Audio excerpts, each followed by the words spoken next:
জামাত ইসলাম 1971 সালে সরাসরি এদেশের মুক্তিযোদ্ধাদেরকে হত্যা করেছে।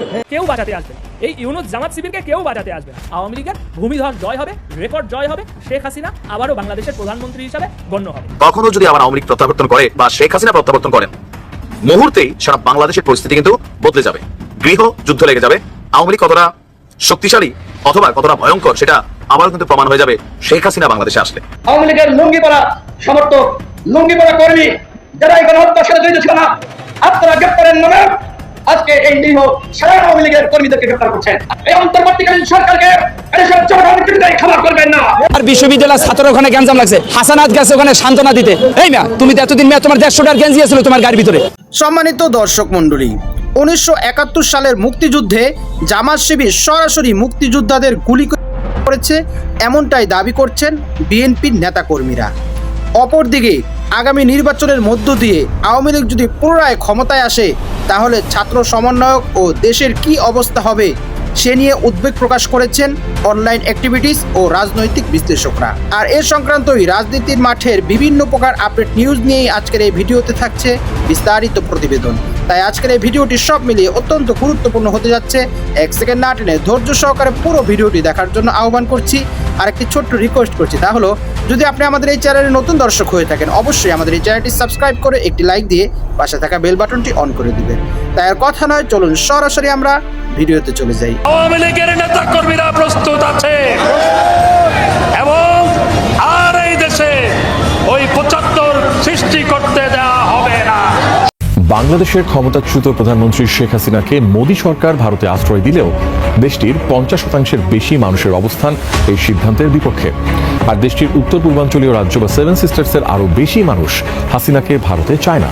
ছাত্র জনতার অভ্যুত্থানে দেশ ছেড়ে পালাতে বাধ্য হওয়া শেখ হাসিনাকে বাংলাদেশে ফেরত পাঠানোর পক্ষে মত দিয়েছেন 7 সিস্টার্স নামে পরিচিত ভারতের 7টি রাজ্য ও তার পাশের সিকিমের অনেক বাসিন্দা।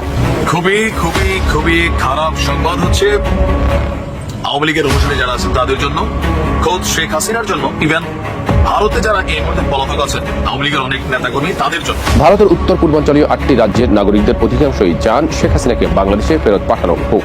সম্প্রতি এই সংক্রান্ত একটি জরিপ চালিয়েছে দেশটির প্রথম সারির গণমাধ্যম ইন্ডিয়া টুডে। ভারতের উত্তর পূর্বাঞ্চলীয় রাজ্যগুলোর জন্য ডেডিকেটেড একটা version India today NE, Indian today north east.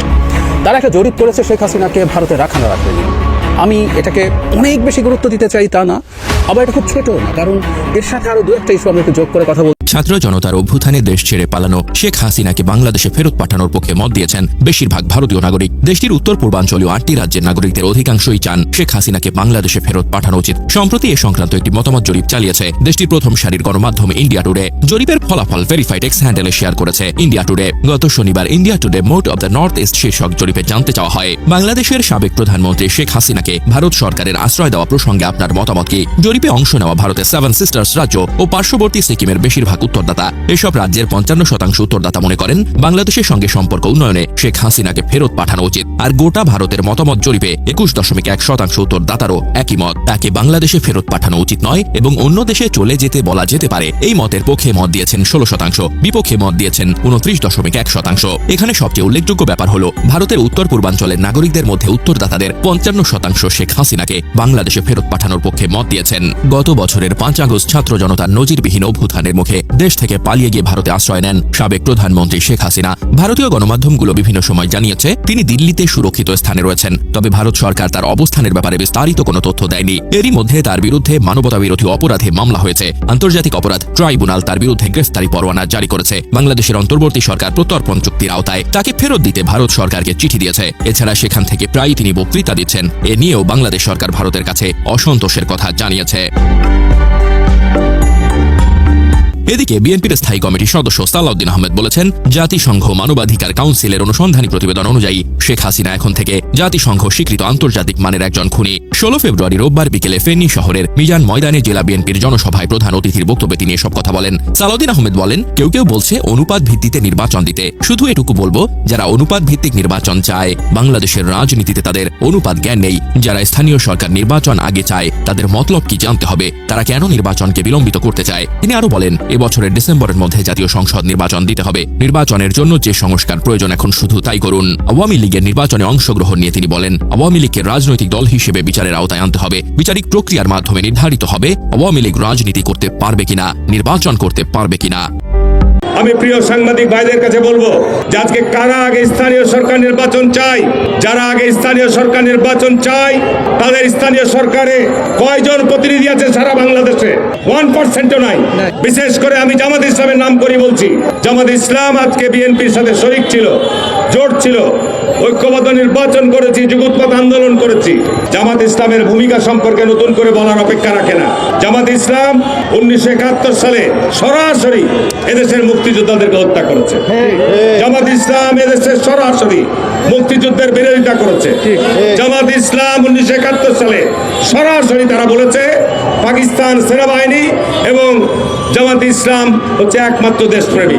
এটি ছিল তাদের 71-এর স্লোগান। কি ঠিক না বেশি বলছি ভাই? ঠিক। সম্মানিত দর্শক মণ্ডলী, এতদিন আমরা জানতাম জামাত শিবির বিএনপির একটি অঙ্গ সংগঠন, যে সংগঠনটির উত্থান স্বাধীনতার পর থেকেই বিএনপির সাথে ওতপ্রোতভাবে জড়িত ছিল। কিন্তু ফ্যাসিস্ট সরকারের রোষানলে জামাত শিবির যখন একেবারে নিশ্চিহ্ন হওয়ার উপক্রম, যখন জামাত শিবিরকে নিষিদ্ধ করা হয়েছিল, এমনকি তাদেরকে এমনভাবে ধরপাকড় শুরু করেছিল যে তাদের অস্তিত্বই প্রায় বিলীন হয়ে গিয়েছিল, তখন বিএনপি নীরবতার পথ অবলম্বন করেছিল। কোনো প্রকার সহযোগিতাই বিএনপি জামাতকে করতে পারেনি। এখন যখন ফ্যাসিস্ট সরকারের পতন ঘটেছে এবং জামাত শিবির একটি স্বতন্ত্র দল হিসাবে নির্বাচনে দাঁড়ানোর জন্য অঙ্গীকারবদ্ধ হচ্ছে, তখন বিএনপি তাদের পেছনে লেগে গিয়েছে। জামাতের বিভিন্ন নেতাকর্মী যেরকমভাবে আজহারি সাহেব সহ বিভিন্ন ঊর্ধ্বতন কর্মকর্তাদেরকে তারা বিভিন্ন প্রকার হেনস্থা ও বিভিন্ন প্রকার অপদস্থ করার চেষ্টা করছেন, ঠিক একইভাবে তাদের বিরুদ্ধে বিভিন্ন প্রকার প্রোপাগান্ডা ও মিথ্যাচার শুরু করে দিয়েছেন, যাতে মানুষের আস্থা জামাত থেকে ফিরে বিএনপির দিকে চলে যায়। কিন্তু আদৌ কি সম্ভব হবে জামাত থেকে মানুষের মুখকে ফিরিয়ে নিতে? জামাতকে এত সহজেই হাল ছেড়ে দেওয়ার দল? দেখা যাবে নির্বাচনের ময়দানে। অপরদিকে আওয়ামী লীগ, শেখ হাসিনা যদি পুনরায় ক্ষমতায় আসে আগামী নির্বাচনের মধ্য দিয়ে, তাহলে কি ছাত্র সমন্বয়ক একটারও অবস্থা ভালো থাকবে? তারা কি এই মাটির উপরে, জমিনের উপর টিকে থাকতে পারবে? যারাই ফ্যাসিস্ট সরকারের বিরুদ্ধে কথা বলেছিল তাদের মাথাটা হয়তো আলাদা হয়ে যাবে। আওয়ামী লীগ কারো অবস্থাই ভালো রাখবে না। তাদের পতনের পেছনে যারাই জড়িত রয়েছে, সেটা আমি হই বা আপনি হন না কেন, যারাই অনলাইনে বা অফলাইনে আওয়ামী লীগের বিরুদ্ধে কথা বলেছে, একটিকে ধরে তারা এর প্রতিশোধ গ্রহণ করবে। কিন্তু সেই সুযোগটা কি তারা আর পাবে? ছাত্র জনতা, এদেশের 18 কোটি তৌহিদি জনতা, যারা 16টা বছর এই ফ্যাসিস্ট সরকারের রোষানলে পর্যদুস্ত হয়ে, নির্যাতিত, নিপীড়িত হয়ে, নিষ্পেষিত হয়ে পরিবার পরিজন সকলকে হারিয়ে ফেলেছেন, দিন রাত আয়নাগরে গুমের শিকার হয়ে দিন রাত অতিবাহিত করেছেন, যাদের যৌবনটা কেটে গিয়েছে ওই গুমের মধ্য দিয়ে, ওই আতঙ্কের মধ্য দিয়ে, হতাশার মধ্য দিয়ে, তারা কখনো কি আর এই সুযোগটা হাসিনাকে দিবেন যে সে পুনরায় ফিরে আসবে, ক্ষমতা দখল করবে, আবার তার দুঃশাসন শুরু করে দিবে? এত সহজেই কি মানুষ তাদেরকে মেনে নেবে? আপনার কি মতামত? অবশ্যই আপনার সে মূল্যবান মতটি আমাদের কমেন্টস বক্সে জানাবেন। আর আজকের এই ভিডিওটি যদি আপনার ভালো লেগে থাকে, অবশ্যই ভিডিওটি একটি লাইক দিয়ে শেয়ার করে দিবেন। আজ এই পর্যন্তই। সকলেই ভালো থাকবেন, সুস্থ থাকবেন, নিরাপদ থাকবেন, এই আশা ব্যক্ত করে আজকের ভিডিও এখানেই শেষ করছি। আমিন ওয়া আখিরু দাওয়ানা আলহামদুলিল্লাহি রাব্বিল আলামিন। আসসালামু আলাইকুম ওয়া রাহমাতুল্লাহি ওয়া বারাকাতুহু।